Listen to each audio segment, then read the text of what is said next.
listeners, to a brand new episode of Gnerd's Corner's news show. Hi there, everybody. I am your host, Jay Poole, and on tonight's show, I am joined by my special guest host. Give it up for Ariana Morgan. Hi, guys. Is it Ariana or Ariana? It's Ariana, but I hear it so often pronounced pretty much anyway. You can say "Hey, you," and I'll respond. It's not a big deal to me. Hey, you? That's me at a lot of conventions. Like, a lot of my friends on Facebook will walk up to me and go, "Hey, Jeremy," or "Hey, Jay Poole." And because they don't post their pictures a lot of times on their Facebook profile, I don't know who they are, but they know who I am. So I'm like, "Hey, you, it's good to see you. Who are you again?"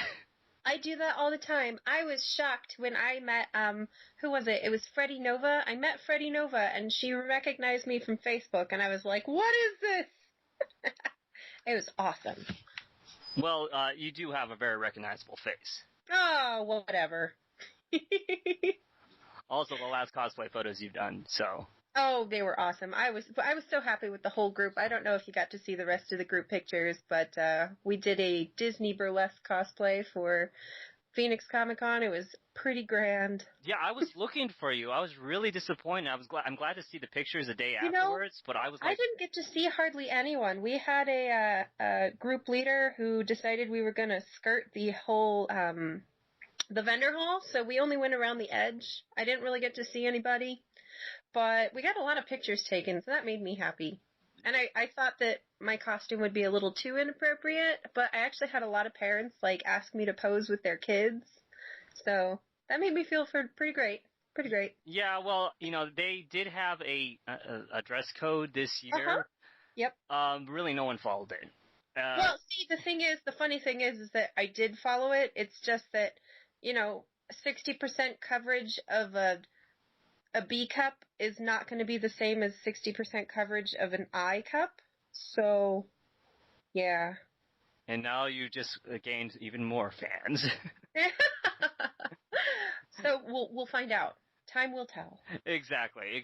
So anyway, for listeners who don't know who you are, could you briefly tell the listeners who you are and exactly what you do? Well, let's see. There's really not a whole lot to tell. I am a former Apocalypse girl. We did a couple of web shows. Oh, goodness, that was what? I think we put our last one out a year ago, and that was with our super special guest, Kevin Eastman. He's one of the co-creators of the Ninja Turtles. I may have fangirled super hard when I met. Yeah, he's pretty cool. He's pretty cool. Yeah, he's great. And I'm lucky because I actually worked with his now wife, and that's how I got to meet him. And I am a costumer. I'm just getting back into the swing of things. I'm actually working on a couple of super secret projects for next year's Comic-Con. They're really big ones, so I have to give myself a lot of time. Other than that, I'm just a local Arizona nerd. I hang out, I game with people, I read comic books. I spend most of my days in playing video games. Really not that exciting, guys. I try to be. Well, you're still making lots of fans with all the things you said. Oh, and I also am a makeup artist for Dolly Pop Cosmetics, which is the coolest thing that I get to do right now, other than making costumes, is working for them. They're fantastic. That's awesome. And do you happen to have a Facebook page or Twitter people can follow you at? I have a Facebook page, and it's actually just my regular Facebook page, Ariana Morgan. I am Snow White currently on my profile picture. I don't know if there's that many Ariana Morgans, but you never know. As to Twitter, no, because I am horrible at social media. Really, I suck at it. I try to be better, but it just doesn't work. Okay. All right, so we'll go on to the news show right now. And our first story for tonight, Brandon Routh is playing the Atom on the upcoming season of Arrow. I like it. Yes. I do. I really, really enjoy him as an actor. I think he's fantastic in anything he does. And I'm really excited to see him play a DC character. So I will be honest, I have not seen any of Arrow. it didn't really grab my interest. I shouldn't say any of it. I saw like 10 minutes of the first episode, and it just didn't really catch me. So I know I need to catch up on it. I've been really bad about it. If you do have Netflix, you can watch the first season on there. Yes, I know that. And I will do that. I just have so much in my queue already. You know, I'll have to bump that up. Bump it up a couple notches. Exactly. I mean, the second season, I'm not going to really spoil very much for you, but the second season really takes it even deeper into the DC universe of characters. You start to, now they're even going to be bringing up characters for this season like Nightwing. And, of course, last season they introduced Barry Allen, which later becomes the Flash, which now he is not on his show. But because the Flash and Arrow exist in technically side-by-side cities, like I forgot how many hundreds of miles apart, but still, one was in Central City, that's the Flash, and one was in Star City. They can now interact with each other. Villains or heroes can go back and forth.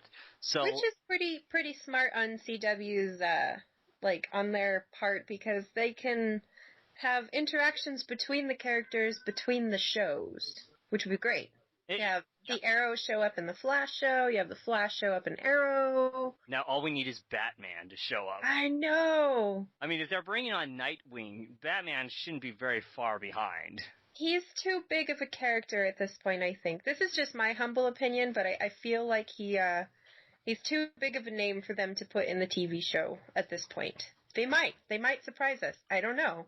They had Sif in one of what was it, Agents of S.H.I.E.L.D.? Yeah, I know, Marvel property. Well, they've said that with Marvel and Disney, they've connected everything that they're doing, everything from the Netflix shows that are coming up to the television shows on, like Agents of S.H.I.E.L.D. on ABC, to the film franchise. They call it the Marvel Cinematic Universe, and it's all connected.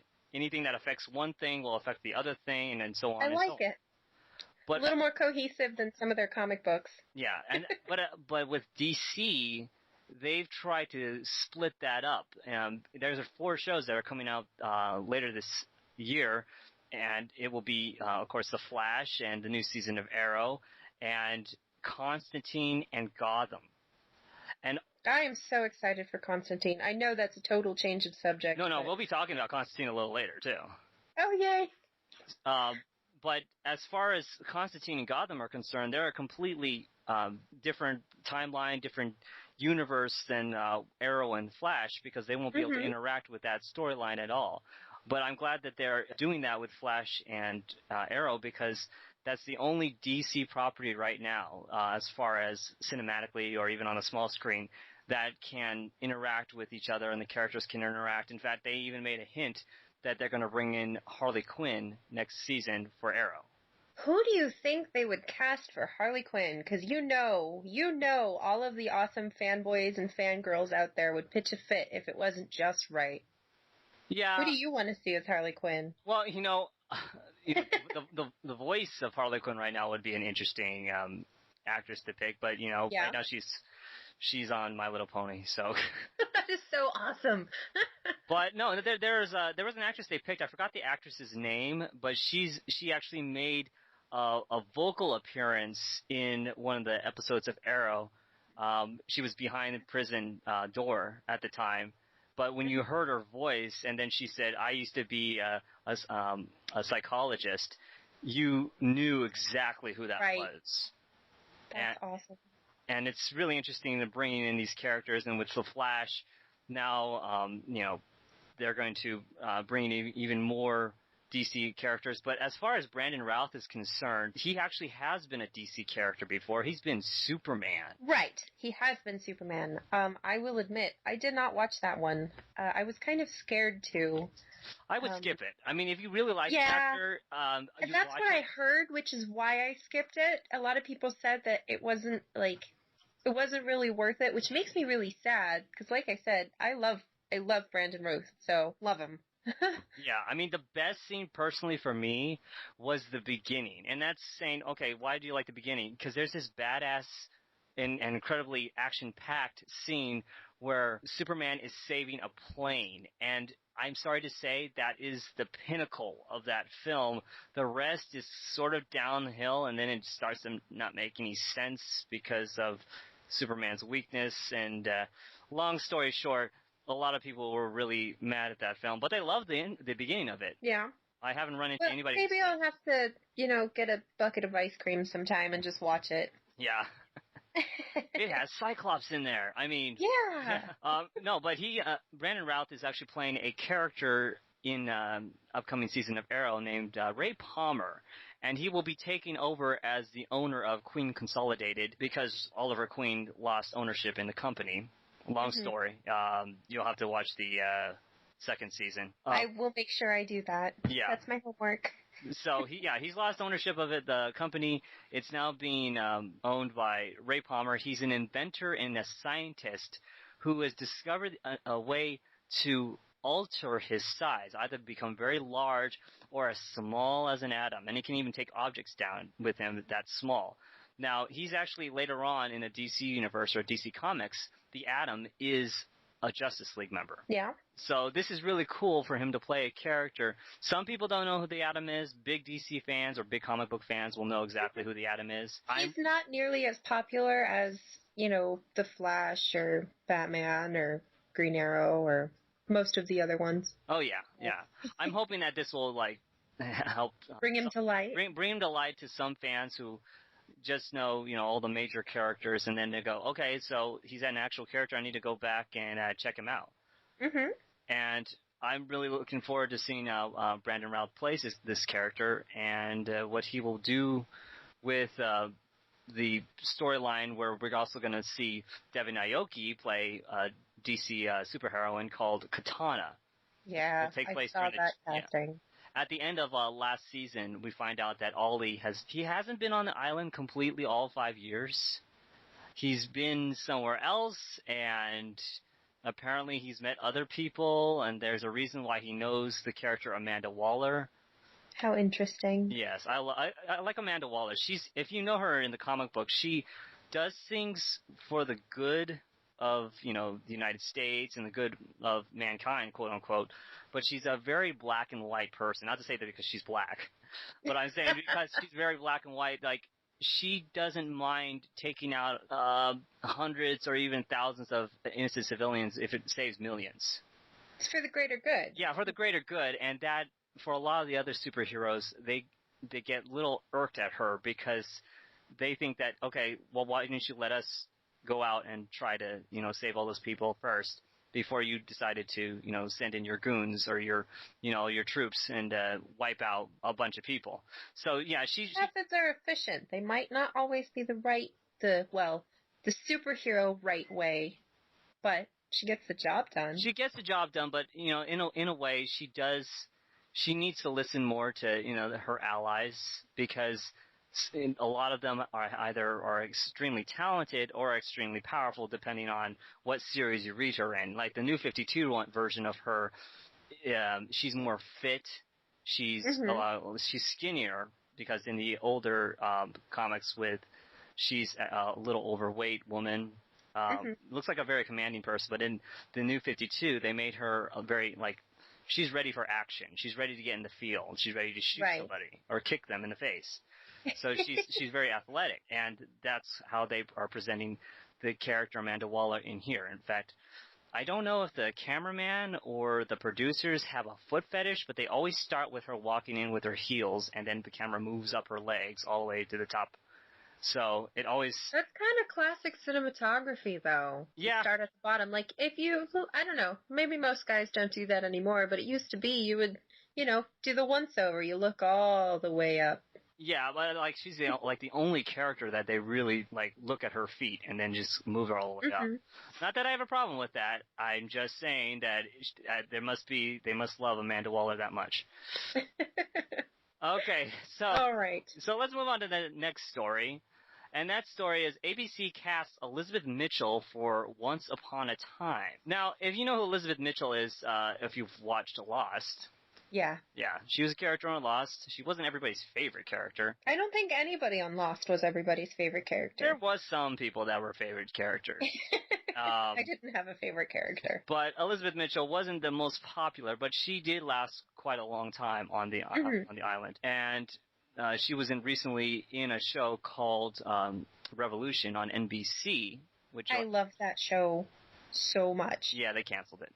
I know they did, and it bums me out because I thought that show was fantastic. And I didn't hate her. I thought she was kind of useless. I didn't like her daughter. I'm sorry. Everyone else seemed to know how to act, and her daughter reminded me of the emotionless acting they had in The Last Airbender by M. Night Shyamalan. Like something emotional that you should be like screaming or crying about. Her face would be completely blank, and I'm like, you're not Nicola Peltz. Yeah, I mean, I saw that was her just trying to be stoic and strong, but, I guess there is room for emotion sometimes. Yeah, I mean, there are several scenes that she should have really shown, more emotion, like going basic acting lessons. Yeah. But anyway, Elizabeth Mitchell. Yeah, Elizabeth Mitchell is going to be a character yet to be announced, but she's going to play a character in the Frozen storyline of Once Upon a Time. Now, yeah, and this, I don't know. I don't like this. I know. I think this personally is too soon. They were pulling from not necessarily classic Disney stories. Like, I know they had a lot of the classic characters, but I think there's a lot of characters they could still do before pulling in Frozen. I feel like they're just kind of jumping on the popularity bandwagon because it's still crazy popular with the kids, and it might just be for views, and it scares me.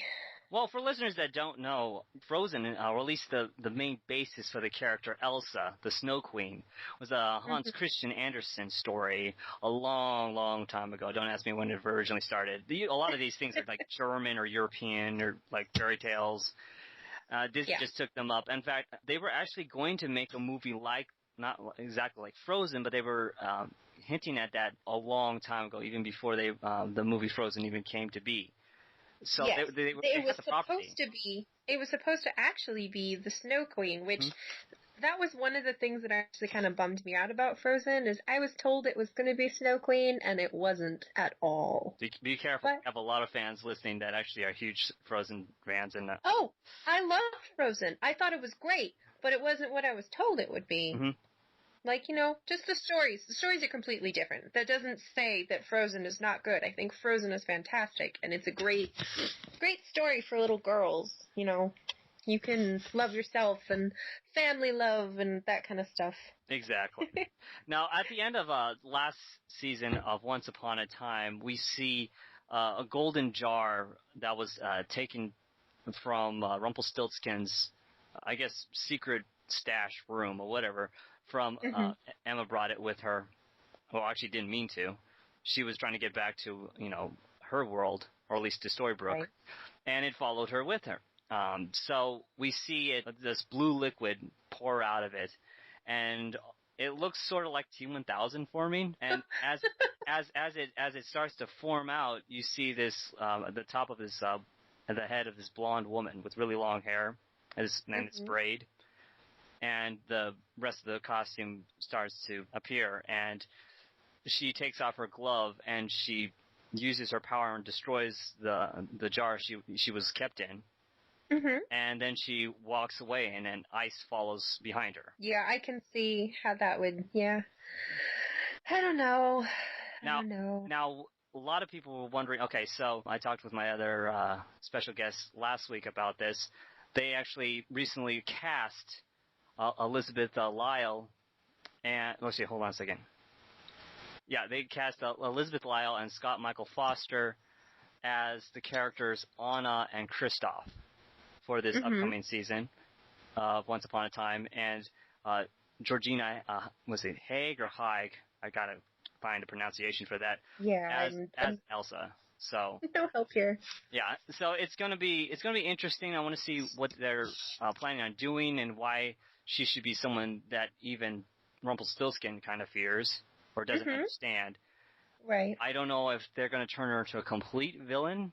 I'm hoping that they have a good explanation for it because, it's for some people, yes, they are saying that maybe it's a little too soon to bring up a Frozen storyline like this, so close to the movie.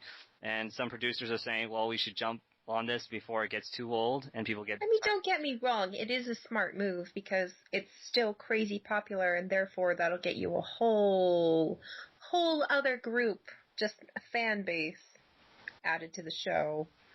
But... Exactly. Yeah. I'm just hoping that, like I said in my article on my website, I'm hoping that they know what they're doing and they have a good story with it because the Neverland story, even the Wonderland story for that matter, but the Neverland story seemed to drag on longer than it should have, and it didn't have a really good payoff. Right. And the Neverland story was recently in the season before, Once Upon a Time. And that was, it wasn't as bad as the Wonderland story, but it could have been so much better. I saw so much potential in that story. But I don't want to spoil it for you because I don't think you've gotten there yet. I am behind. I have been very bad about keeping up with my shows. I was still behind on Walking Dead. I'm behind on Once Upon a Time, or as I used to call it, One Upon a Time because I was drunk once watching it. Oh, God. All right, let's move on to our third story for tonight. Moving on. And so they had an extended look trailer this week for Guardians of the Galaxy. I am so excited. So let me tell you a little something. This might be a horrible thing to do, I don't know, but I have this thing where if it's a Marvel movie or a DC movie and I really want to see it, I refuse to watch the trailers. So I have not seen any of the Guardians of the Galaxy trailers. If I'm sitting in a theater when it comes on, I'll close my eyes and cover my ears because I don't want any spoilers. Yeah, recently, I forgot what movie it was on recently, but this week, James Gunn pretty much premiered 17 minutes of the film. I forgot what it was at the beginning of, but the audience loved it, and for people like you that don't want to be spoiled, would have probably walked out and been gone for 20 minutes. Go take a bathroom break, A long bathroom break, you walk in, they're still playing it. Yeah. But yeah. I know that's probably horrible, but it's something I've done since I was like a kid, and it's habit now. Well, you know what? You really can't blame you that much because these days trailers give away almost every big part of a film. Yeah, all of the exciting things that happen, and then all you get is filler, and that's no fun. Yeah. Especially because sometimes I have actually watched trailers where they give away the ending in the trailer, and what's the point of watching the movie? Exactly, and sometimes the trailers, unfortunately, I hate to say this, are sometimes even better than the film itself. Yes. That happened to me with, oh shoot, what was that one? You can actually swear if you want to. Oh, I know I can, but Ryan Reynolds, and they were the dead cops. Why am I spacing the name? Oh, you're R.I.P.D. R.I.P.D. Yes, the trailer was much better. The trailer was better than the movie, and I am so disappointed to say that because I was so excited for that movie. Well, I like the comic itself. And that's why I was excited. I have a friend who's drawn the comic, so. Wow. Yeah. Well, I don't know. You might. Yeah, I believe it was Tony Parker. So, I was really looking forward to this R.I.P.D. and then. So was I. Then when I saw the movie, I was almost like, oh, I just wait. Oh, at least I saw it at the beginning. It wasn't horrible, but if you've read the comics, it was pretty bad. Yeah, I mean, it's. I didn't have high hopes for Cowboys and Aliens. That was fantastic. It was brilliant. Because I thought the film was better than the comic, but that's just me. But as far as R.I.P.D. is concerned, I was not impressed at all, and they really wasted Kevin Bacon, which I know Kevin Bacon was ridiculous in that. I think he was even in was he in Super? I believe he was in. He was in Super. I actually just watched that recently. Oh yeah. And I didn't listen to my friends when they told me you have to be in a very specific emotional state to watch that movie. Not at all what I expected. I don't know what I expected from that movie, but that wasn't it. And it was very depressing. Yeah, I found his character, even though he's still over the top in Super, I still found him to be more vicious and more threatening than he was in R.I.P.D. I agree. And he was kind of like a mean puppy in R.I.P.D. Other than the whole, I don't know if anybody's seen it. I would say something, but I don't know. I don't want to ruin it for somebody who may not have seen it. I can just say all the best parts of that movie are in the trailer. Yeah, really. Literally. If you're looking for it, it's like Cliff Notes, only faster. Exactly. Now, really quickly, back to Guardians of the Galaxy. Well, we all know that there have been several clips and several interviews with the stars for this film, and the first look shows a lot of big-time action. A lot of the characters, we get to see a little more of what they can do, like Rocket, Raccoon, and Groot. We get to hear more dialogue from them, and that's pretty cool. And yes. More fight scenes with Gamora and Star-Lord. I really like who they chose for Gamora. Yeah. I think she's so pretty, and I am excited to see her portrayal.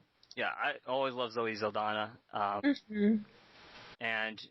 as Uhura as well in Star Trek. Yes. So she's into the whole sci-fi thing.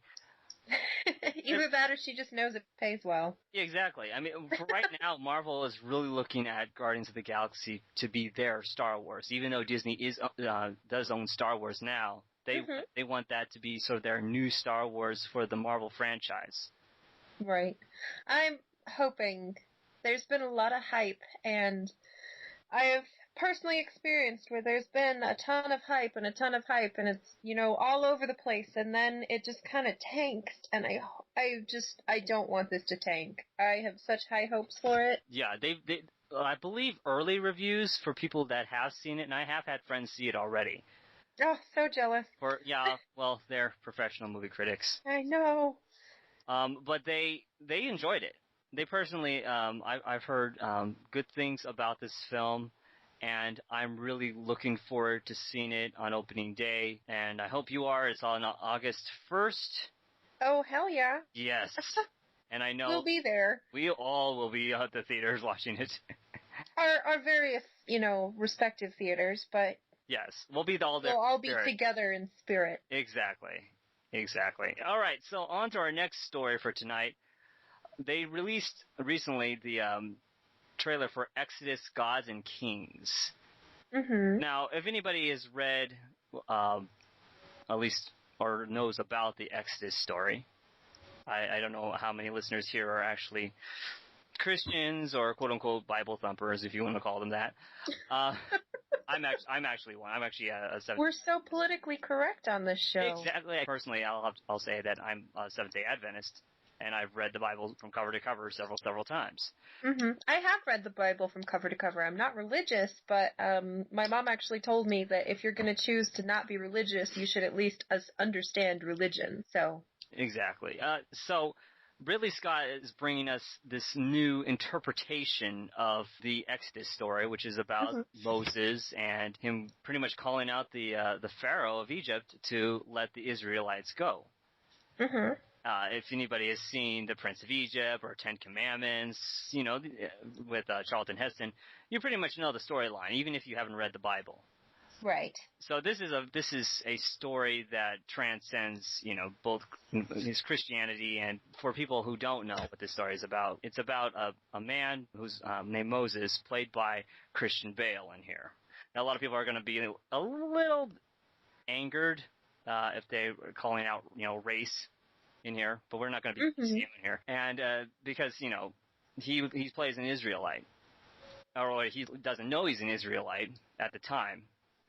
Because he was raised by his mother, who's an Egyptian. And it also stars Joel Edgerton, he was in The Warrior, which was a good movie. That was with Tom Hardy. It's MMA fighting film. Very good film. And he's been in a lot of other films as well. I don't remember if I saw that one. Oh, it's a very good movie. Well, I don't know if you're into that type of genre. It's the type of film, like, for a lot of guys, they'll get up and clap and then cry. It's that. Well, I watch the actual MMA fights, so it sounds like it's right up my alley. Yeah, I think you'd enjoy it. And Tom Hardy looks like a beast. This is right before he did Dark Knight Rises. Mm-hmm. So he's all bulked up. Yeah. So Joe Edgerton, he actually, I believe he actually shaved his head for this role to play Ramses, which would later become the Pharaoh of Egypt. Mm-hmm. And let's see, it also stars Sigourney Weaver, Ben Kingsley, and John Turturro. Wow, what a cast! Yeah. So oh, go on. The only thing that makes me nervous is that personally, I haven't really seen. I guess you would say like a religious movie that has done well. I mean, in a sense, like, I've never seen one that actually struck me as much as some of the stories actually do. If that makes any sense. Yeah. Well, I mean, the most recent one either was the Son of God or Noah. And the Noah one was by Darren Aronofsky. That's his name. I heard that one tanked. It tanked. You know what? They were trying to do something in there that was really interesting, and then it turned into angel golems. And then people... Oh. Yeah, well, they were trying to say that there were angels involved in the building of the ark. But the way they presented them was they were giant rock golem monsters that were stuck. Like the rock monster from Neverending Story? Kind of like that. They were apparently light, and they were like beautiful beings before that, and they came to Earth and they got stuck here. So they got stuck in the ground. Great story. Yeah, and so I don't think that was the only thing that brought that film down. It was interesting. I did like Russell Crowe's part in there, and then they had this whole battle between him and the rest of the people that were pretty much calling him out as pretty much crazy. That's actually, at least in the Bible, that's documented. They didn't thought Noah was insane for even building something that big. But yeah, it turned into. And then when the floods came, yeah. Save us. But they turned it into something a little more in there. It's Darren Aronofsky's vision, so he's a very artistic director. But as far as I think one of the most successful, at least religious or Christian-oriented films probably had to have been Passion of the Christ, which was a long time ago for some viewers that haven't seen it. I believe it's still on Netflix, and that kind of shocked a lot of people at the box office because they didn't expect it to be that popular for something that, for a hard R. Right. And yeah, a lot of directors won't do that with a lot of religious films because they feel they need to push it back so that they can get in there, the families and everything from, coming back from Sunday church. Hey, a lot of those stories would not be PG-13. No, definitely. Oh no, they're very violent. Some of them. Oh no, beyond violent. So, yeah, the thing ultra violent. Well, I don't want to really get completely into it, but I can just say that there's a lot in the way of biblical translation that has been lost in translation because it's been translated 3 to 4 times from different languages, from the original Hebrew into Latin into old-timey-wimey English into modern-day English. And when you go back, because I study etymology, I study the definitions and the history of words. Words change, and it doesn't even have to be 100 years. It could be 10 years. Words change their meanings constantly. And absolutely. If you don't know the meaning and the original meaning of the word, you can completely interpret it a different way, or misinterpret it. Or even in just different countries, different cultures. Yeah. The exact same word means completely different things. Exactly, and it can be used to morph things into a way where either it's used to control people or in a way of they don't know themselves what that word originally meant. So everything's subject to interpretation. Exactly, sort of read it between the lines type of thing. Yep. So yeah, that's what Ridley Scott is bringing here. He's bringing his own interpretation here. He's going to bring a lot of special effects in here. But it's Ridley Scott. It's Ridley Scott. So I believe he's on the next Prometheus 2 as well, or the next Prometheus film. So nice. I didn't hate the Prometheus film. You're one of the very few that didn't. I personally liked it, but I know a lot of critic friends that were really disappointed with the film. Oh, I can see why. Especially because I just loved the Alien films. And mostly because I love Sigourney Weaver, and she managed to make a character that was supposed to be a guy even more badass than it ever would have been. Yeah, that was almost like the beginning of, I would hate to say it, but quote-unquote feminism in films, in a sense of you didn't always have that.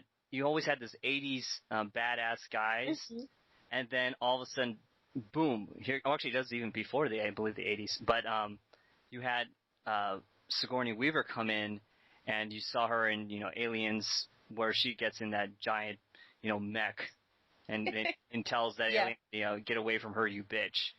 Yep. And she was the ultimate badass female. She still is. And she pulled off a shaved head. Oh, God. Not many women can. I have known very few women in my life who can pull off a shaved head. Anna von Winter.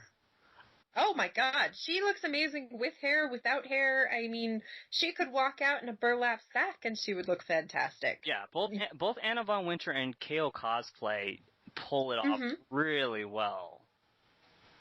I don't know if you saw KO Cosplay. I believe she did a female version of Sagat from Street Fighter. I did not.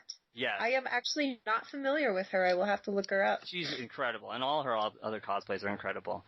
But I'm willing to brave a shaved head for a tank girl costume. Nice. All right, so yeah, that movie will be, I believe, coming in. What did I say? When is it coming? I believe it's in December. Well, fingers crossed for that. Yeah. So yeah, we're looking forward to seeing that. Seeing the interpretation there. Like I said, I wasn't extremely impressed with Noah. I could see what they were trying to do with that. They just didn't quite get there. I just didn't see. I don't know. And I love Aronofsky's films. I've seen The Wrestler. I've seen pretty much every single one of his films. Even Requiem for a Dream. I still haven't seen that one. Oh. I don't know if I want to get depressed. Let's see. Just you watch it with somebody. Don't watch it by yourself. Yeah. That's me. Just listening to the song will make me cry. I'm kind of a sap, so we'll see how that goes. Okay. All right. So anyway. So on to the next story. Now, we just talked about, early on about Arrow and this casting of the Brandon Routh as the Atom. Now they have cast another character for The Flash, and they've cast another Amell in another CW show. Robbie Amell, the cousin of Stephen Amell. Keep it in the family, right? Yeah. Well, Robbie Amell was actually recently on a CW show, which I actually really enjoyed. It was called The Tomorrow People. And it was about... Really? Yeah, it was about a group of people. Pretty much they're mutants. They're born with these abilities to teleport or to... some people have, like, the 3 Ts. They have teleportation, telekinesis, and telepathy. And it was an interesting show, and then they had a police force constantly hunting them down because they don't want those people on the, in the world loose. Sort of like a similar type of situation in Jumper. They don't want, teleporters jumping all around the world, so they have a sort of a police force to hunt them down. So interesting. Yeah. So Robbie Amell was the main character in that show. Fortunately, because of poor ratings, and I believe because of the time slot it was on, it just didn't work out, and it was kind of disappointing to see. It's amazing how good shows, just due to unfortunate circumstances, can just get, kind of shoved under and forgotten about. Exactly. There's so good shows that, as far as Firefly is concerned, they screwed that up so badly. First of all, they showed it out of order. They showed it... Well, there are rumors of them wanting to reboot it and do another Firefly series. Oh, yeah. Well, those rumors have been going on for years. I hope they don't. I think that would be a really stupid decision. Now, as far as, because we were just talking about Firefly, Yeah. There's been other shows that have, they premiered and they just didn't get a good run. I don't know, the studios did not know how to promote them correctly. And I was really disappointed with a lot of shows. And with Revolution just recently, being canceled, I enjoyed the premiere. I didn't really get into it until the second season, because I believe that the end of the first season sort of I didn't think they knew where they were going until the next season after that. Right. By the time I really got into the show, I heard that they were looking into canceling it. I binge watched it on Netflix, so it was probably already canceled by the time I saw it. Yeah. So when we go back to Robbie Amell on another CW show, he's going to be a character on the Flash called Ronnie Raymond, or AKA Firestorm. Now, the picture actually posted up, I actually photoshopped it together. It actually is a pretty cool picture because it has Firestorm holding the Atom from a DC comic book. So that's actually pretty cool, considering we just talked about the Atom. Yes, it is pretty cool. I wonder if they're going to do Ronnie Raymond and Martin Stein. That would be interesting. That'd be interesting. Now, for people who don't know who Firestorm is, or who Ronnie Raymond is, at least in the television show, he is the fiance to Dr. Caitlin Snow, played by Danielle Panabaker. Always enjoyed her, sort of a scream queen kind of actress. Also, she starred in Disney shows a while back, but she plays Dr. Caitlin Snow, who we unfortunately know that she will become an upcoming villain, which is kind of sad. There's sort of unfortunate events. She becomes Killer Frost, and Killer Frost needs heat to survive, and she absorbs heat through people as well, which eventually kills them, but she needs it to stay warm. So it's kill or die, basically. Yeah, at the end, it's one of the episodes of Arrow that introduced the Flash, or AKA Barry Allen. We see that the Star Labs explodes, and when it exploded, apparently it opened up a rift in space and time, and a bunch of different things came out of it, and causing mutations in all sorts of people all around the city.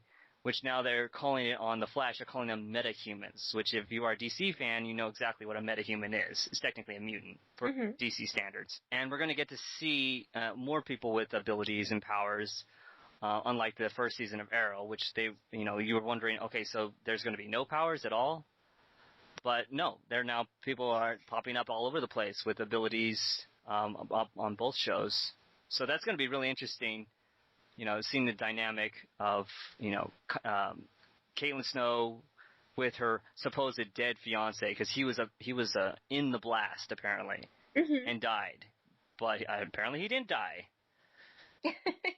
So I'm looking forward to both these shows, coming back. Arrow coming back and Flash connecting with it. I've already seen the leaked pilot, quote unquote. I'm not going to say exactly how, but for listeners that have already seen it, they know how I've seen it. But it was good. I enjoyed it.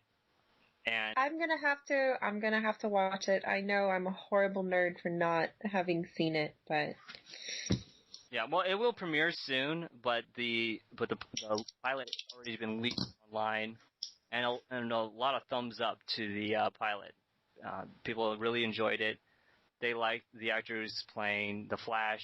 They think that he's a really good pick to play Barry Allen, and I'd love to see what other DC characters have been lined up to bring into the television show, just like they've done with Arrow.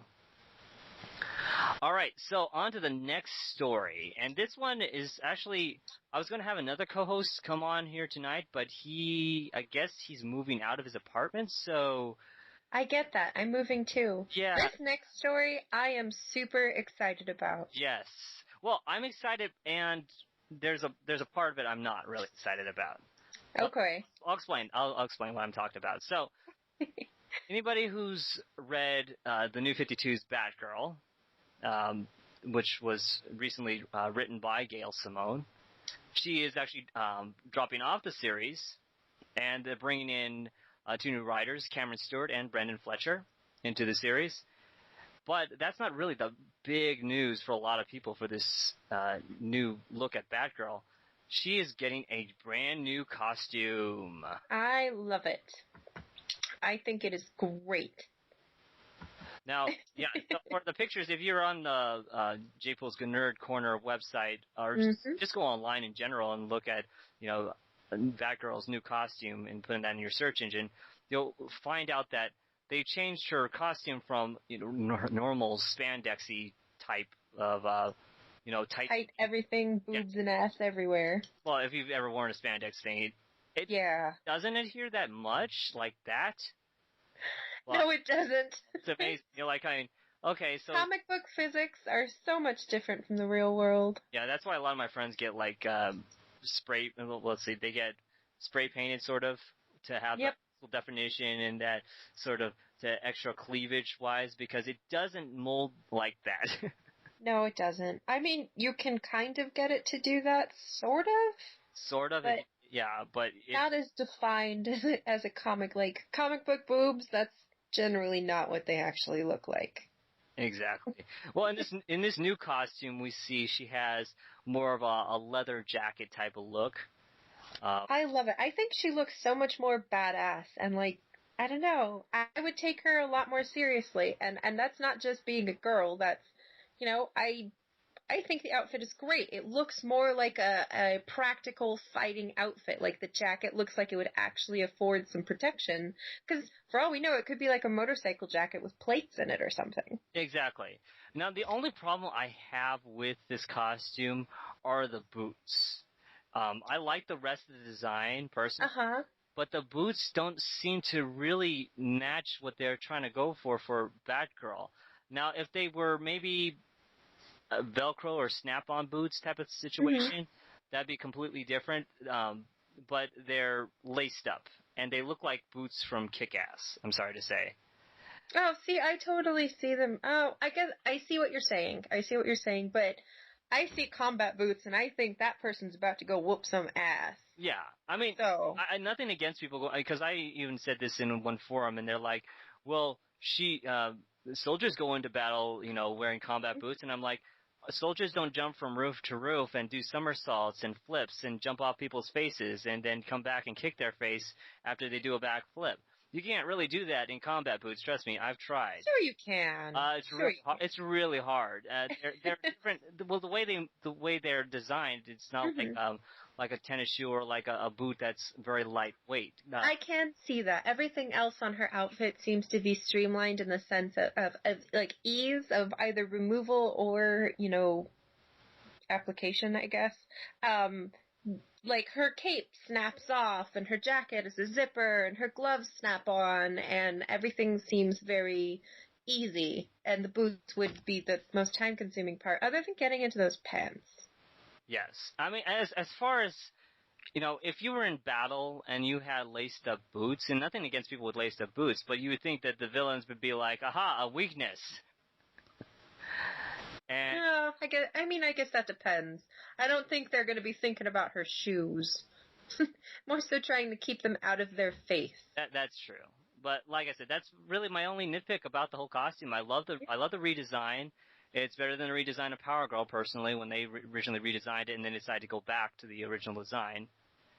I just am in love with the jacket idea. I think it is so great. You're going to see that on an Etsy pretty soon. Yeah. And definitely for bikers, I would totally buy that. I don't have a bike, I have a scooter, but I would still wear a Batgirl jacket on my scooter. Just in the winter, because it's hot as balls. Exactly. Right now. No, I'm looking forward to, the redesign and upcoming Batgirl. I'm kind of sad that Gail Simone is leaving because you heard that, Gail Simone, she was dropped from the book a while back, and then because of public outcry, or quote unquote because of public outcry, I only can say allegedly, they brought her back again as the writer for Batgirl. I loved her run on Batgirl, and I thought that was one of the better runs of the New 52.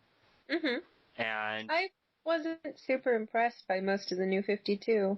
Yeah, I do like Harley Quinn. I was going to say, she's probably the only one that I absolutely loved. the critics are really raving about Harley Quinn and the way they've portrayed her recently in the New 52. They really like how she's written recently. I love that she has become such a massively popular character, because originally she was almost, you could say she was almost like a fan service character. They just kind of threw her in so that the Joker would have a sidekick. Yeah, well, and then all of a sudden she was the most popular character other than Batman. Yeah, she was originally just a character that they introduced in the Batman animated series show back in the 90s. Back in the, I feel old.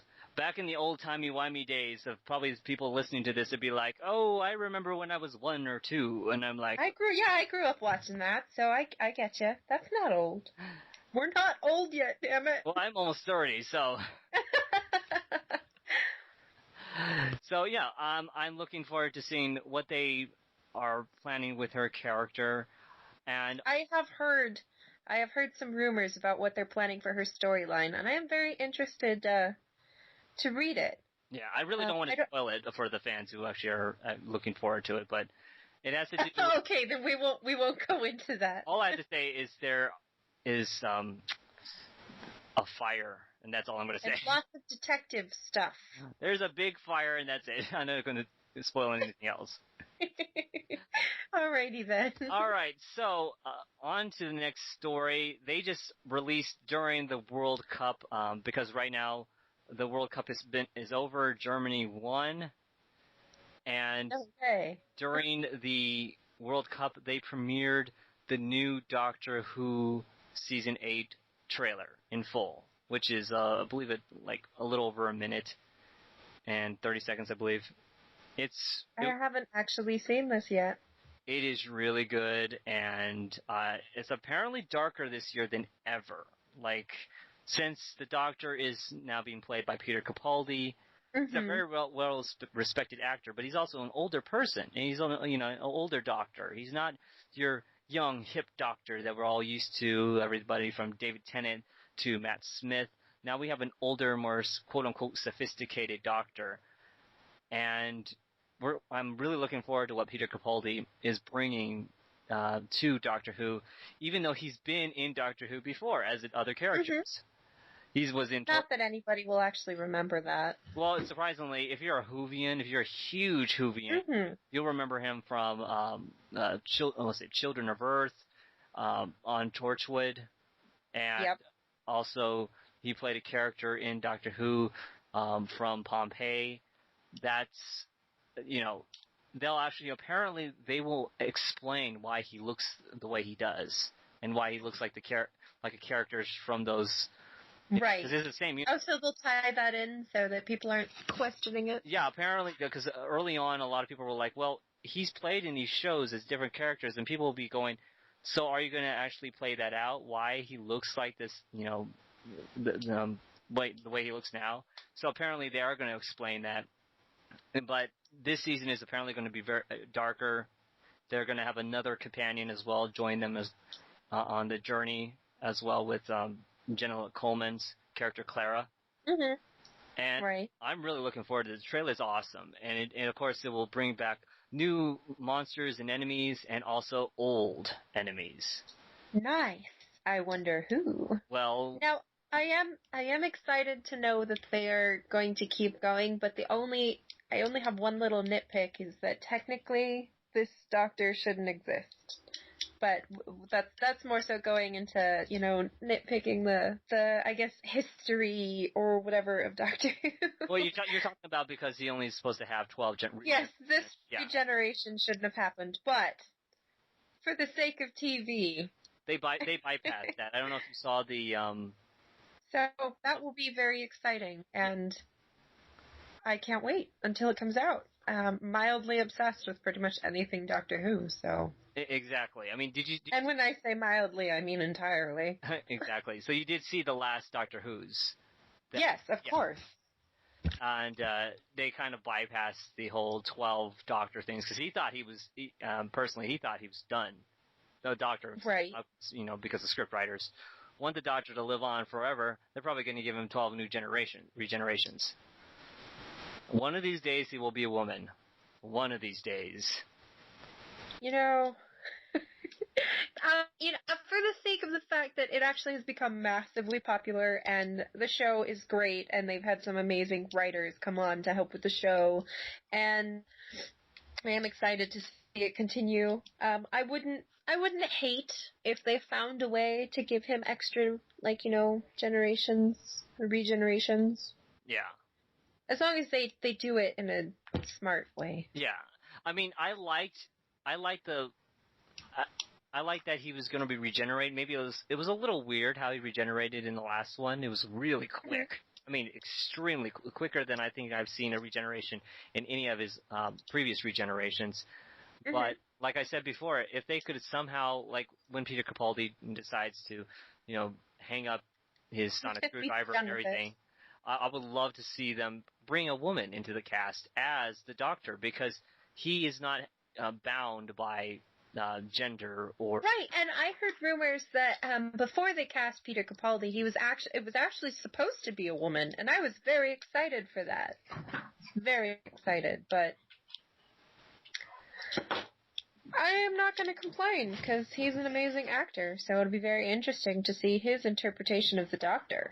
He really is an amazing... Because every single Doctor puts their own, or actor, I should say, puts their own little spin on how they portray the Doctor. And I will admit, at first, I refused to watch Matt Smith as the Doctor. I could not accept him as my new Doctor, because Tom Baker will always be my favorite Doctor. He was the Doctor that I started watching when I think I was like 6. Or something, and an uncle just threw on this old TV show, and I fell in love with it, and I just couldn't get enough. And after that, obviously, David Tennant. I thought he was a goofball and just fantastic as the Doctor, and it helps that he actually grew up watching the show and had... I always forget which one's his Doctor that he grew up watching. It was the... Let's see, was the... With the celery stick on his waist. Was it the 5th or 6th Doctor? I think it was the 6th, because, I don't remember. Yeah, it was... You know who that actually is now? That's his father-in-law. Oh, his father-in-law is his favorite Doctor because he married his daughter, who unfortunately also played David Tennant's daughter in The Doctor's Daughter. Oh, yeah, I remember that. Awkward. Yeah, they got married, which is kind of interesting because he's the Doctor, he married his daughter, his father-in-law is the Doctor, who's also the father of the daughter, so technically, yeah, it's really weird. It's his sister-daughter wife? It's awkward and it's weird, so a lot of fans like to play with that. But it's okay, because we love them anyway. But actually, there was it was only I think it was only 3 minutes, but there was this little short, almost fan service video where they actually had David Tennant and, why can't I remember? Peter Davison. They had him. Yeah, I remember that. Both where the TARDISes merged, and it was just so great. And you could see him just so excited watching and being in the room with his Doctor playing his character. It was adorable. It must have been awkward. He's like, now you treat my daughter right. Even though she played your daughter, which is... This is awkward. It's awkward. Yeah. We just won't talk about that. Exactly. That makes that whole call me daddy thing in the bedroom a little awkward, too. Yeah, and then all of a sudden her dad walks in. Like, what did you want? How did you even get in here? You gave me a key. Oh. The new season of Doctor Who is season 8 or series 8, depending on what part of the pond you're from. Yes. Premieres on BBC One, and I believe they're simultaneously. I could be wrong. On August 23rd. So look for that, and fans will probably download it before it even premieres. We don't do that. No, we don't do that. So yeah, look for it, and I'm certainly looking forward to it as well. Oh, so am I. All right, so our next story for tonight actually won't be our last story. Last but not least is unfortunately Lucy Griffiths is off of Constantine.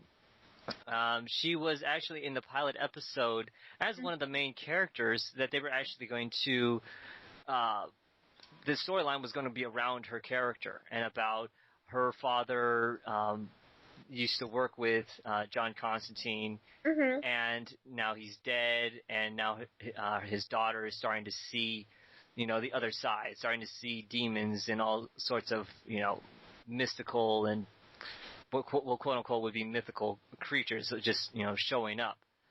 And I saw the pilot because it leaked online, just like The Flash. You wonder how these things leak online. I'm thinking I'm going to find it. I think the studio leaks these things.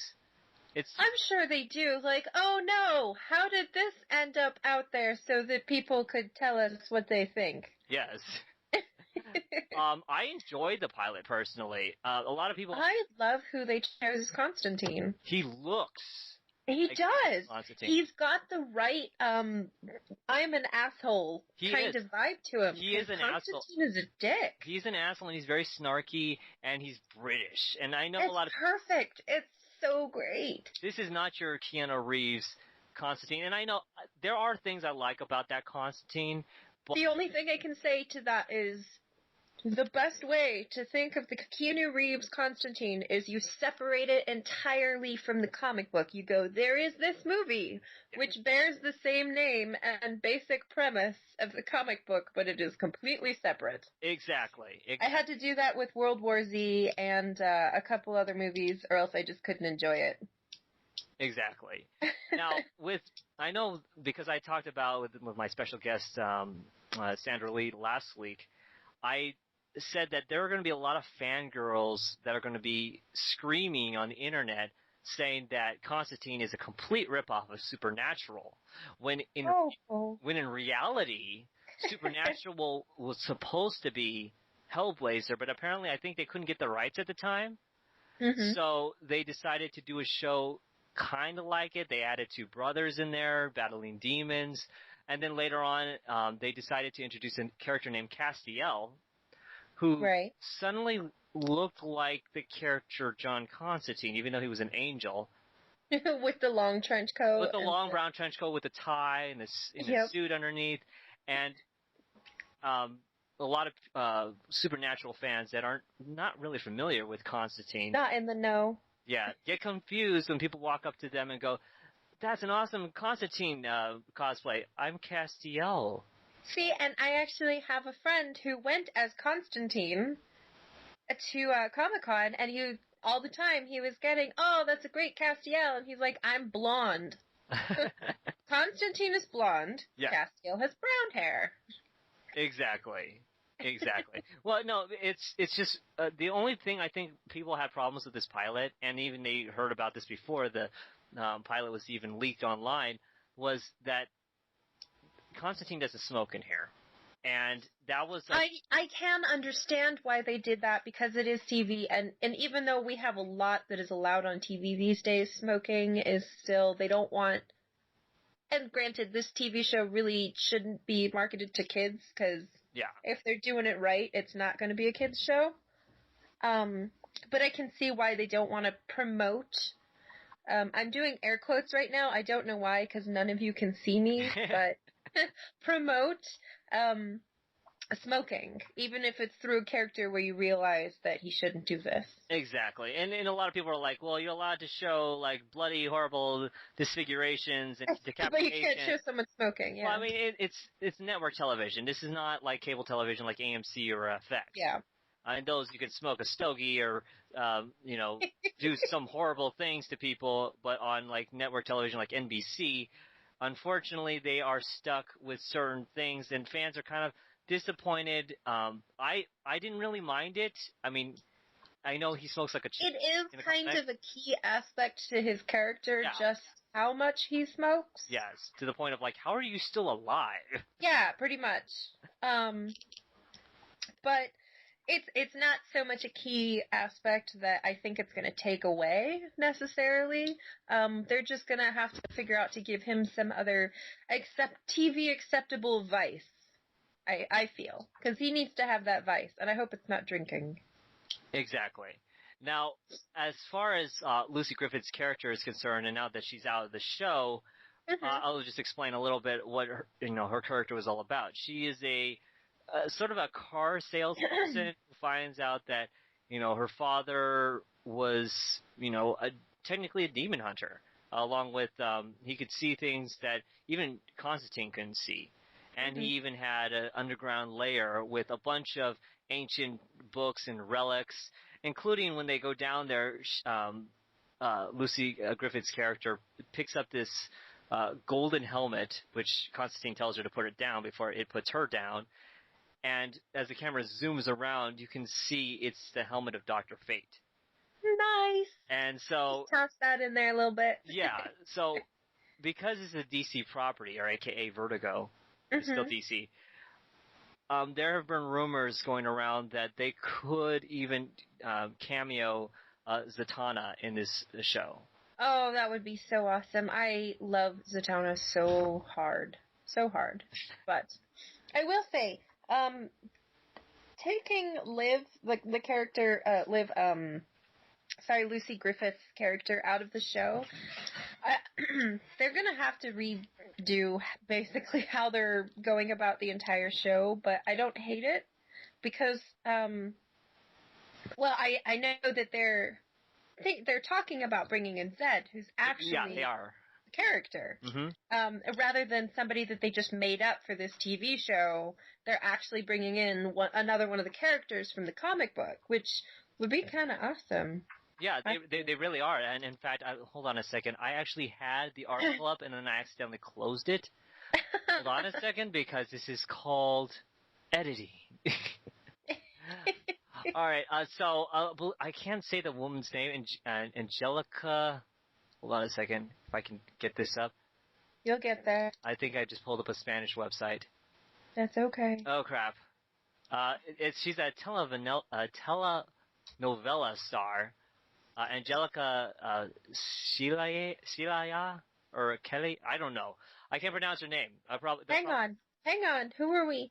Angelica. Let me help you. Interesting. Yeah. I can't say that either, but she's pretty. She is pretty, and when they compare the pictures between her and Zed, Celaya. I think it would be Celaya. Yeah. Angelica Celaya sounds right. Yeah, that sounds right. Anyway, when they compare it with a picture of Zed from the comic book, just put some white stripes in her hair, and there you go. You have the character. I know. So exciting. And then you still get your female character, which, they like. Exactly. And then, of course, they're going to have to change a lot of the narrative storyline from the pilot. But I'm really looking forward to this. I've been looking forward when I heard that they were making on the Hellblazer television show, or AKA Constantine. Some of my friends had the reservations because they said it's NBC. It should be on like FX or AMC or even HBO. It should be on HBO, in my humble opinion.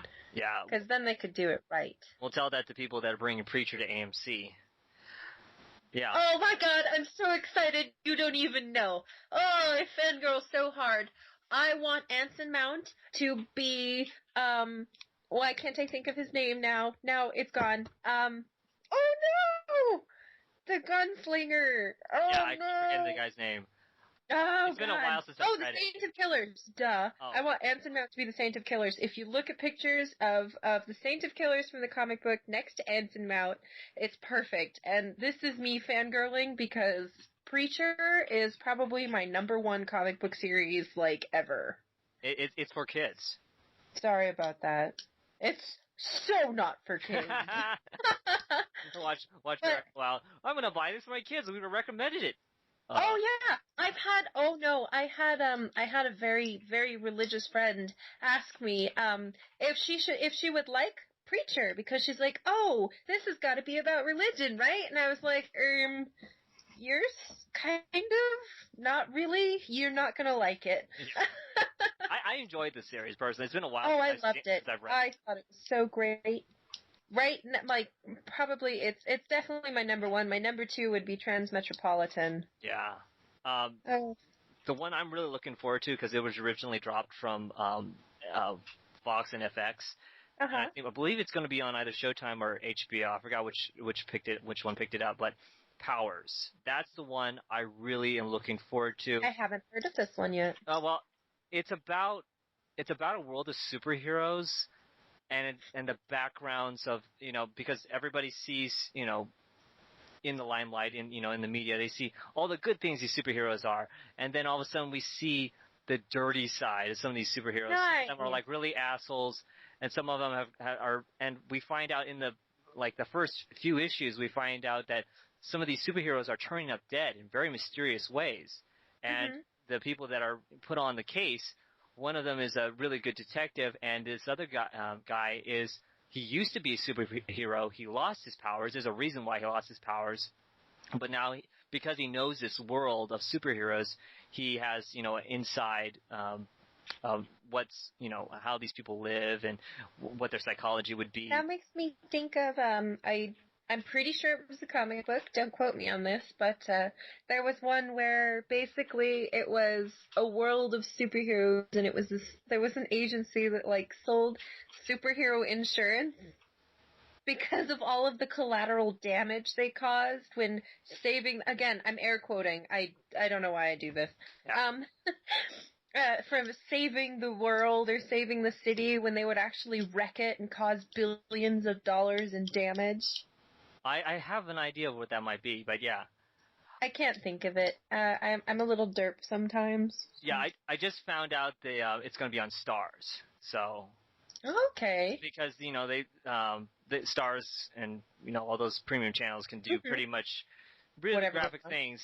Powers is not a kid's book. It's sort of drawn, kind of like it kind of looks like a mid 1990s like how Batman the Animated Series was drawn. Oh, okay. And the book was originally written by Brian Michael Bendis.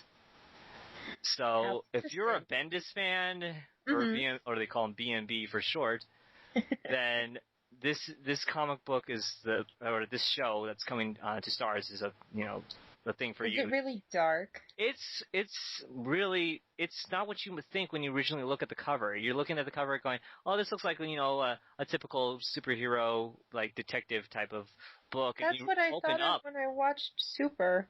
Yeah, and then you look it up and you go, wow, there's some dark things that they dark subject matters they talk about in here.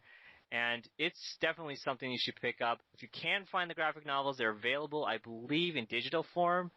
You would save probably a lot of money buying them in digital form. Yeah. But no, it's a really good series, and I fully recommend it to anybody. As far as Constantine, yes, Constantine is going to be awesome in my eyes because I saw the pilot, and I like how the pilot ends. I can see how they will go wrong. Can go wrong. I won't say will. I don't want to jinx it. I can see how they can go wrong. I'm hoping they don't. Yes. I think the only thing that can go wrong, and I really don't want to jinx it, is if NBC decides to put it on Friday nights. Because Friday is the killer slot. Yeah. It shows a lot of shows. And it does. And you would think that Friday would be a popular night for people. Yeah, it would, but everybody's out and not home watching TV. I'm usually gone on Saturday nights. Friday nights is usually I don't know. I've never understood that. Saturday nights are usually the main night. I'm really not home. So Friday nights would be I always scratch my head why people would always be gone all night Friday night and work's over today. Therefore, my weekend must start right now. Yeah. So anyway, that's the mindset. Probably. And Constantine will be awesome. So much excitement. So, let's see. We are moving on to the top 10 films in the box office this week, and we will start with number 10, with the Warner Brothers film making $2.5 million, Jersey Boys in its fourth week. This is based on that Broadway play, Jersey Boys. All right. Yes. And and then number 9, we have Weinstein Brothers production, Begin Again, at $2.9 million. Be nice to make that in a weekend. Exactly. In number 8, we have Disney film Maleficent, making $4.1 million. That movie was so great. I understand that not everybody loved it, but I thought it was fantastic. You know what? I felt that Angelina Jolie did a good job, but it didn't leave enough for everyone else. And there were two really good actors in that as well. Sharlto Copley. Well, it didn't need to leave enough for everybody else. It was about her. It was about her, but you also have to have a supporting cast with something to do. And when you have characters or actors like Sharlto Copley or Elle Fanning, who are fantastic actors. In fact, I think Elle Fanning is getting better roles than her sister Dakota. It's kind of disappointing, She's prettier. I mean, you can't. I mean, sometimes you can carry a movie all by yourself, but when you have a cast like that and a franchise that big, you need something else as well to help you out and to make other people interested and feel that some people didn't exactly like where they took the character because they wanted her to be. I think that ever since the Once Upon a Time came around. And their new interpretations of the characters, they want to give a reason why the reason why the person is evil, the person is good, or why the person is. I really like that idea because as kids we just took it for granted that these guys were bad and that people were just bad, and then as you grow older you discover that there's a reason. Usually, some people are just bad, but there's usually a reason why somebody is evil, and I like the idea of giving a backstory, shedding some light on that. So I hope they do that with other characters too. Yeah, and like I tell a lot of people, for a lot of these characters, even if their story hasn't been written yet, personally, for a lot of these people or creatures or whatever, villains, I don't believe that they were born evil. I believe that they were thrown into situations and unfortunate events that sort of morphed them into the person they are today. Well, one of the things, I actually had a discussion about this, especially with Maleficent, specifically in the movie. She only did one thing that was, truly vindictive and evil, but the rest of it, she was pretty justified in her actions. And I loved that they opened it with you may have heard, the story of Maleficent, but what you heard was wrong, as in, we're not trying to rewrite this story, we're just giving you another version. Exactly. It was a nice little disclaimer. Yep. So this is in the 7th week. Like I said, made $4.1 million. In its 7th week. Yes. At number 7, we have Deliver Us from Evil in its 2nd week, only making $4.7 million. This is by Screen Gems. This is the wrong time of year to release a film like that. Yeah. All the horror films. Is it a scary movie? I haven't actually seen anything about it. This is one of those midnight movies that you see with your friends that you watch in the dark and freak out and jump. Those are the best, but those are usually better later in the year. Yeah, definitely. Around Halloween time, before October, right before October or during October, that's the best time to release horror films, and I don't know why a lot of people don't do that. Because you think they would? But, Yeah. And so it's only made $4.7 million in its 2nd week. At number 6, we have a relativity film, Earth to Echo. That movie looks adorable. Yes, it only made $5.5 million in its 2nd week. And I think people are starting to get somewhat fed up with found footage films. I can see why. They're hard to watch. Yeah. They make me a little nauseated. Sorry. Depends on, who's holding the camera and if they have a Steadicam. But as far as, finding aliens and everything, I haven't seen it myself. I have friends that are critics that have said that if you want a movie about a kid who finds an alien, watch E.T. or watch Super 8. See, and I would say watch The Last Mimsy, but, that's my inner child speaking.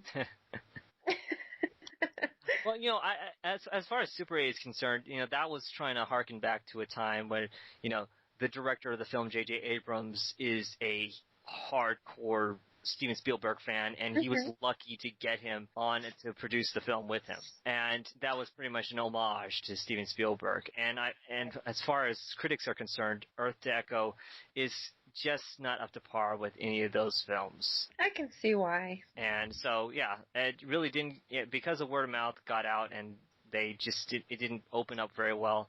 it's dropped down pretty far in its second week. So you'll probably see. That's unfortunate. You'll probably see it out of the top 10 by next week. All right, so at number 5 we have How to Train Your Dragon by Fox Entertainment at $5.8 million in its 5th week. Oh my goodness, has it really been out that long already? Yes. I still haven't seen it. It's so good, and if you're like me, and I'll actually admit this to the listeners, I cry in movies when it's. Oh, I cry all the time. Anytime I go with somebody, they make fun of me for it. I will cry at the sappiest moments or heartbreaking, whatever. Doesn't matter. Even if it's happy. Yeah. Doesn't matter. I'll cry. I'm not going to spoil it, especially for you or for any listeners that are on here. But if you're emotional, bring tissues. Oh, that's great. Yes. I have heard little snippets about it, and I'm very excited to see it. I will just have to figure out a time to go. I work on weekends, so that sucks. Yeah. The fight scenes in the first one were even said to be better than Avatar. I love the first one. The first one, I adore that film. Oh, me too. The second one... I finally made a whole group of friends watch it because I hadn't seen it, and I was like, trust me, you'll love it. Yeah. The second one it just takes it way beyond that. They introduce a character in her here that also can talk and speak to dragons technically and, calm them down. Oh. I'm not going to say who, but they actually spoil it in... I already know who because it got spoiled for me. It's spoiled in the trailer. Yeah. So it's an interesting... Again, with the whole trailers revealing important plot points. Well, to really segue from, revealing plot points, I think one of a big plot points that in a movie trailer that really killed the film because it revealed the main plot point of the film was Terminator Salvation, when we found out that the character in there is a Terminator, and that was supposed to be kept as secret until the midpoint of the film, but they showed it in the trailer. Yeah. Sometimes they screw themselves. Yeah, and all right. Okay, so at number 4 in its 5th week by Sony Pictures, we have 22 Jump Street at $6.7 million. Really? Yes. The first one, 21 Jump Street, I don't know if have you seen the 21 Jump Street? Nope, I saw the original. The original show or the... Yes. Okay. The 21 Jump Street is actually really good if you like comedy. It really shows... I know there's some people out there that are not Channing Tatum fans. Personally, I'm a Channing Tatum fan. It really shows that he's good at two things. He's good at action and he's good at comedy. He's not really good at drama because he doesn't really know how to show in the way of that type of emotion. So if you've ever seen The Vow, you'll understand what I'm talking about. Mm-hmm. But as far as comedy and action are concerned, he really works it in 21 Jump Street, and in the sequel, 22 Jump Street is even better than the first one. The comedy's better. The jokes are funnier.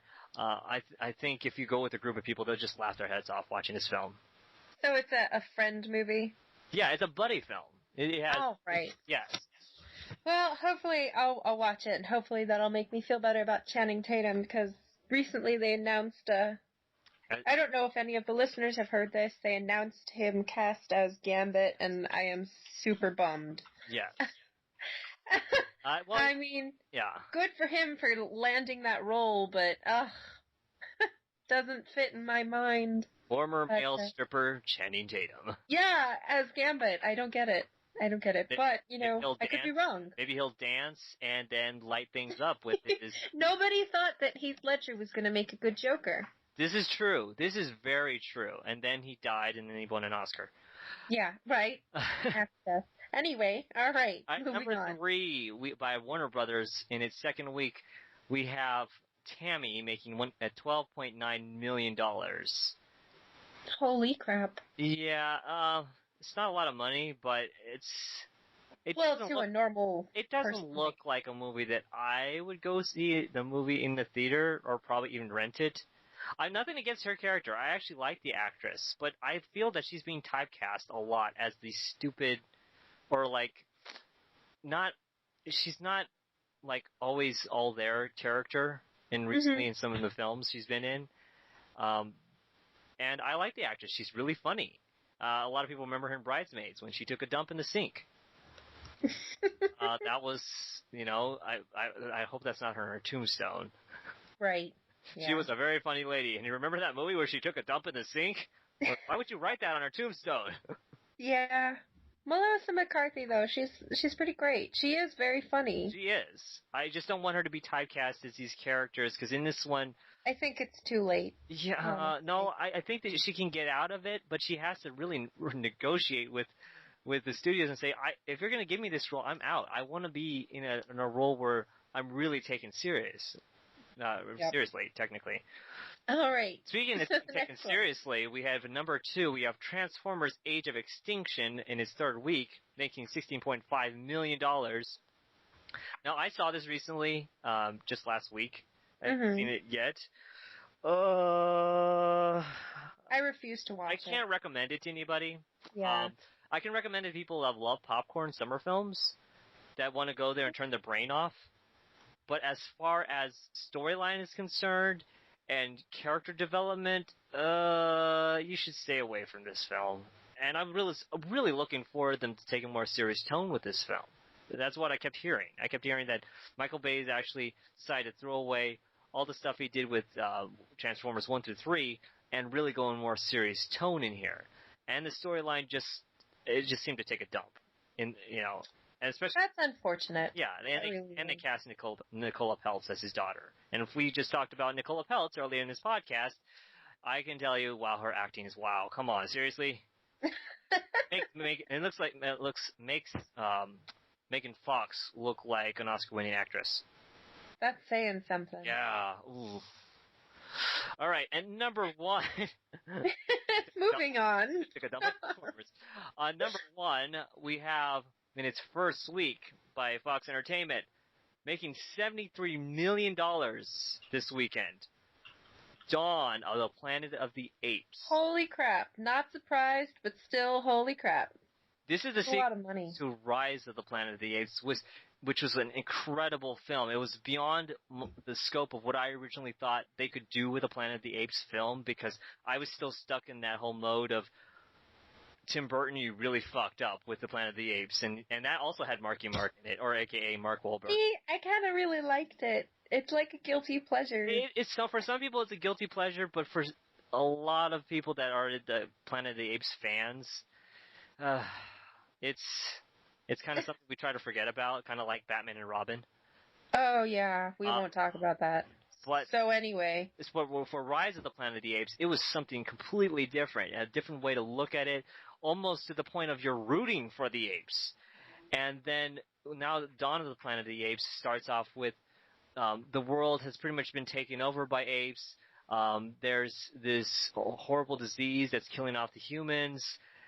And the humans that are still alive have to deal with, cities that are, filled with apes now that they're becoming smarter, and because the ape Caesar is now starting to teach the apes, to do things like ride horses or hold guns. That's what we need them to do. Exactly. And no, Andy Serkis once again, and I don't think he'll ever be well credited in any big award shows for the amount of stuff, the emotion he brings in that suit that he's always, he's Gollum, he's King Kong, he was Caesar in the last film, and he was back here as Caesar again, and I don't think he will get enough credit again for his role. Some people say he should have been nominated for an Oscar for Rise of the Planet of the Apes last time, because he just brings that emotion with he does the voice and everything. Yeah. And this movie right now is getting huge critical acclaim. A lot of people are, a lot of critics, 4 stars across the board. Definitely going to have to go see it. Yes. If you haven't seen Rise of the Planet of the Apes, it's available on DVD and Blu-ray right now. Watch it. I would recommend watching it before you watch this, because it leads into this film. But definitely. And that's number 1, and that is our top 10 films in the box office this week. Yay! And that means the end of the podcast. Oh no! Yes. Well, I would like to thank my special guest host. Let's see, Ariana Morgan. That's me. I'll try to say your name right. That's okay. And you can call me whatever. Just don't call me Shirley. Okay. Sure. Exactly. Airplane humor here, people. Sorry. I would like to thank our listeners. I had a great time. Thank you for having me on with you. You're welcome. I would also like to thank our listeners for tuning in to our second episode of our news show for J Pool's Gnerd Corner. Please check us out on YouTube right now. I don't have a permanent website right now, so go to my Facebook, which is J Pool's Gnerd Corner. You can find us there. We will have all our updates of our news, that we post our articles there, as well as our podcasts. Right now, all our podcasts are going on YouTube, but I'm hoping to probably put it on SoundCloud pretty soon. Woohoo! Yes. So it'll be, people can access it. Right now they can access it on YouTube, which is not that bad. Oh, yeah. YouTube's easy.